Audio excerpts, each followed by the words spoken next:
Hello everyone, কেমন আছেন সবাই? আশা করি সবাই ভালো আছেন। আর আজকের ব্লগটি খুবই স্পেশাল, কারণ আজকে এমন একটা জায়গা যাচ্ছে যেটা এর আগে আমি কখনো যাইনি এবং এই জায়গাটি এত সুন্দর কখনো আমি জানতাম না।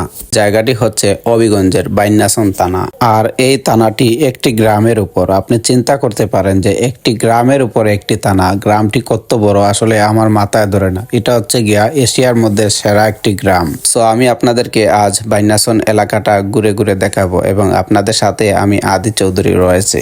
বাইন্যাসন এলাকাতে অসংখ্য মানুষ বসবাস করেন। এই জায়গার মানুষগুলা বাইরের মানুষকে এত সুন্দরভাবে আপ্যায়ন করতে পারে, এটা আসলে আমি না গেলে বুঝতে পারতাম না। এবং এই এলাকার মানুষগুলো বাইরের মানুষ যদি তাদের এলাকায় যায় তখন তারা অনেক আদর আপ্যায়ন করে, অনেক মায়া করে। এই মায়াগুলো আসলে আমি দেখে অবাক হয়ে গেছি, কারণ বাইন্যাসন যাওয়ার আগে বাইন্যাসন নিয়ে আমার অনেক খারাপ দৃষ্টিভঙ্গি ছিল, কিন্তু আমি যাওয়ার পরে বুঝতে পারলাম যে এই এলাকার মানুষ কতটুকু ভালো হতে পারে। এবং এই জেলার মধ্যে অনেক সুন্দর সুন্দর নদী রয়েছে এবং অনেক সুন্দর সুন্দর হাওর রয়েছে। আপনারা চাইলে এই হাওরগুলো শীতের সিজনে উপভোগ করতে পারেন। আমি যে জায়গাগুলোতে গিয়েছিলাম সেই জায়গাগুলো শুধু আমি ভিডিও করেছি, হয়তো আরো সুন্দর সুন্দর জায়গা রয়েছে যে জায়গাগুলোতে আমি যাইনি। আপনারা যারা আমার ভিডিও দেখে বাইন্যাসন ঘুরতে আসবেন, আমি তাদের উদ্দেশ্যে বলবো, যদি আপনারা বাইন্যাসন আসতে চান তো আপনারা বিকালবেলা আসবেন, কারণ বিকালবেলা এই জায়গাগুলোর ভিউ অনেক সুন্দর থাকে, যার কারণে আপনারা উপভোগ করতে পারবেন। এবং আমার সাথে কিছু ভাই ব্রাদার রয়েছে, তারা আসলে আমাকে যেই পরিমাণ যত্ন সহকারে তাদের এলাকাটা ঘুরে দেখিয়েছে সেটা আসলে আমি কখনো বলবো না। তারা আসলে এত সুন্দর একটা টাইম আমাকে দিয়েছে, এটা আসলে বলার মতো না।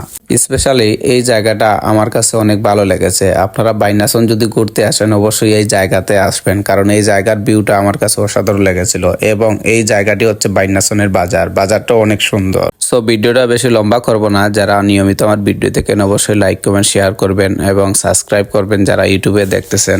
আজকের মতো বিদায় নিচ্ছি। আপনারা সবাই সুস্থ থাকবেন, ভালো থাকবেন। আল্লাহ হাফিজ। আসসালামু আলাইকুম ওয়া রাহমাতুল্লাহি ওয়া বারাকাতুহু।